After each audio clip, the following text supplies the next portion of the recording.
Êtes-vous choqué par ces révélations sur l'Arcom ? Priorité donc à l'info et priorité aux révélations de Jules Torres. Jules, qu'ont dit ces 3 représentants de l'Arcom ce midi dans le 15e arrondissement dans un restaurant dans lequel, malchance pour eux, vous étiez aussi? Non, mon cher Gauthier, je vais vous révéler mon déjeuner. J'ai pas l'habitude de le faire et ce que je vais vous révéler, c'est profondément scandaleux. Comme il m'arrive de faire, eh bien, je vais déjeuner. J'y suis allé tard, puisque j'étais chez Céline Géraud jusqu'à 14h. Donc, je suis allé à 14h30 dans un restaurant du 15e arrondissement situé à côté de Europe 1, du JDD, puisque c'est là que nous travaillons.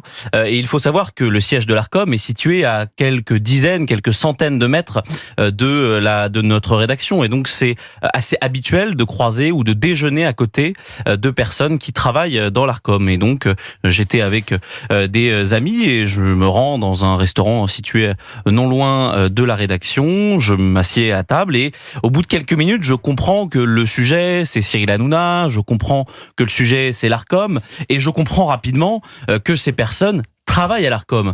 Et elle parle de Cyril Hanouna en des propos peu amènes. J'ai bien compris au fur et à mesure de l'échange que la décision de l'Arcom, c'était une décision qui était politique, qui était arbitraire. Ça, on le savait depuis le début, mais je ne pensais pas à ce point-là. Et j'ai consigné quelques bribes de cette discussion. Pourquoi ? Parce que j'étais situé à la table d'à côté. Donc j'entendais quasiment tout ce qu'il disait.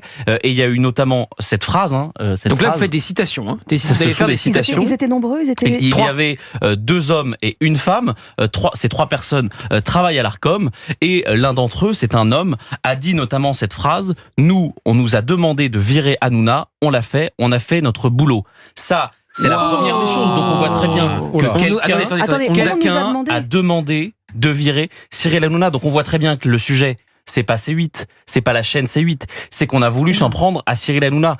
Donc on voit bien que c'est arbitraire, politique et qu'il y a une commande. Alors ils se sont bien gardés de dire qui avait passé commande. Évidemment, c'était pas une interview, j'allais pas leur demander.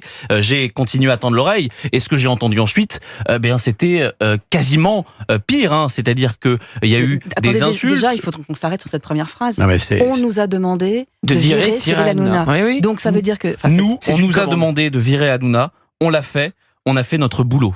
Comment vous avez su que c'était des gens de l'Arcom ? Alors, j'ai bien compris qu'ils étaient plus ou moins liés à l'Arcom. Ensuite, ils parlaient de manière assez forte, mais vraiment j'étais à côté, ils ne m'ont pas reconnu évidemment, donc j'ai compris cela, j'étais quasiment sûr que ça l'était.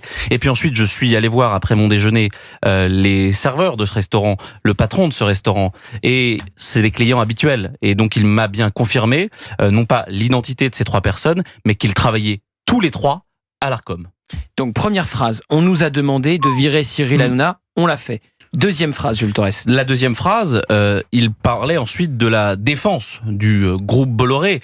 Et à ce moment-là, ils ont dit « On est bien content de s'être payé le groupe Bolloré. On est bien content de s'être payé Pascal Praud », parce que c'est ça aussi qu'ils ont dit, alors que ça n'a pas beaucoup de rapport. Ils ont parlé, vous savez, de l'édito de Pascal qui défendait C8, qui dénonçait le fait que 400 personnes, et je vais y venir après, vont être sur le carreau. Et donc ils s'en sont pris. C'était pas des insultes, mais en tout cas, ils ont parlé en des termes peu amènes de tout les personnes qui travaillent pour le groupe Bolloré. Et c'est pas terminé. Et moi, c'est sans doute ce qui m'a le plus choqué dans ce déjeuner. Et c'est arrivé vers la fin, puisqu'il parlait justement de ces 400 personnes qui vont se retrouver sur le carreau avec l'éviction de C8. Et là, ce que je vais vous dire, je l'ai entendu et c'est de leur bouche. Nous, on s'en fout de mettre au chômage 400 potes d'Hanouna.